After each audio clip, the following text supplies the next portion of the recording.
हेडलाईन्सचे प्रायोजक आहे NBC bearings, लांब पळण्यासाठी।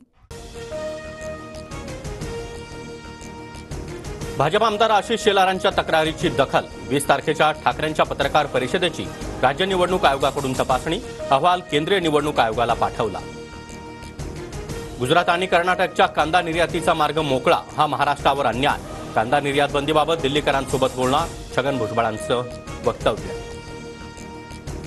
केंद्राकडून महाराष्ट्राबाबत दुजाभाव, दक्षिणेतील कांद्यावरील 40% शुल्क हटवलं। लासलगावमध्ये कांद्याच्या दरामध्ये 200 रुपयांची घसरण, कांदा उत्पादक आक्रमक।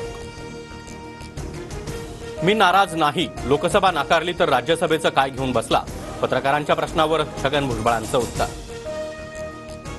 भुजबळांच्या राज्यसभेचं काय घेऊन बसला? 4 तारखेच्या निकालानंतर सरकारच राहणार नाही, नाना पटोलेंची टीका। भुजबळांनी आव्हाडांना सुनावलं नाही हे दुर्दैव।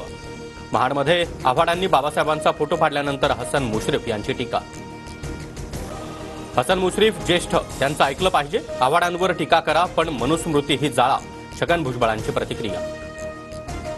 दुष्काळावरील उपाययोजनांसाठी आचारसंहितेमुळे अडचण, आचारसंहितेमध्ये शिथिलता यावी, मुश्रीफांची मागणी। तर 25,000 कोटींच्या टेंडरसाठी निवडणूक आयोगाची परवानगी, मग शेतकऱ्यांच्या मदतीवेळी का नाही? वडेट्टीवार यांची टीका।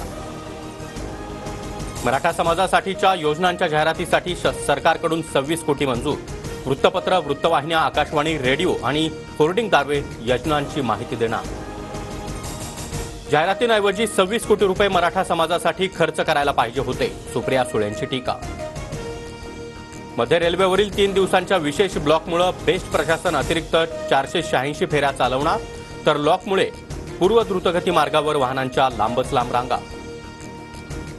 मी धमक्यांना भीक घालत नाही, लढाई चालूच ठेवणार। नोटीस पाठवल्यानंतर सुषमा अंधारेंसह धंगेकरांचा शंभूराज देसाईंवर हल्लाबोल। रत्नागिरीमध्ये 6 महिन्यांपासून पदवीधर निवडणुकीसाठी आमची तयारी सुरू। नाशिक किंवा कोकणच्या जागेची काँग्रेसची मागणी, 2 दिवसामध्ये निर्णय होणार, विनायक राऊतांची माहिती। लोकसभेमध्ये आम्ही पाठिंबा दिला, आता अभिजित पानसेंना कोकण पदवीधर निवडणुकीसाठी पाठिंबा द्या। मनसे नेते वैभव खेडेकर यांची भाजपकडे मागणी। 7 जून किंवा त्याआधी पानसे उमेदवारी अर्ज भरणार। पुणे अपघात प्रकरणी पोलिसांकडून बाल न्याय मंडळाला पत्र। ससूरमधील ब्लड सॅम्पलबाबत फेरफार प्रकरणामध्ये अल्पवयीन आरोपीचा जबाब नोंदवण्यात येणार। अल्पवयीन आरोपीची आई पोलिसांसमोर हजर होण्याची शक्यता। 2 दिवसामध्ये शिवानी अग्रवाल चौकशीला हजर राहण्याचा अंदाज।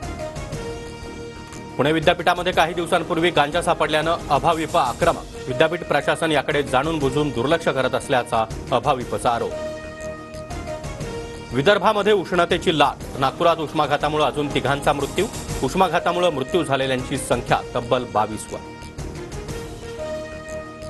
राजधानी दिल्लीवर पाणी टंचाईचं भीषण संकट। चाणक्यपुरीमध्ये टँकरनं पाणी भरण्यासाठी नागरिकांची धावाधाव। हरियाणा, उत्तर प्रदेश आणि हिमाचल प्रदेशनं 1 महिना अतिरिक्त पाणी द्यावं, दिल्ली सरकारची सुप्रीम कोर्टात याचिका।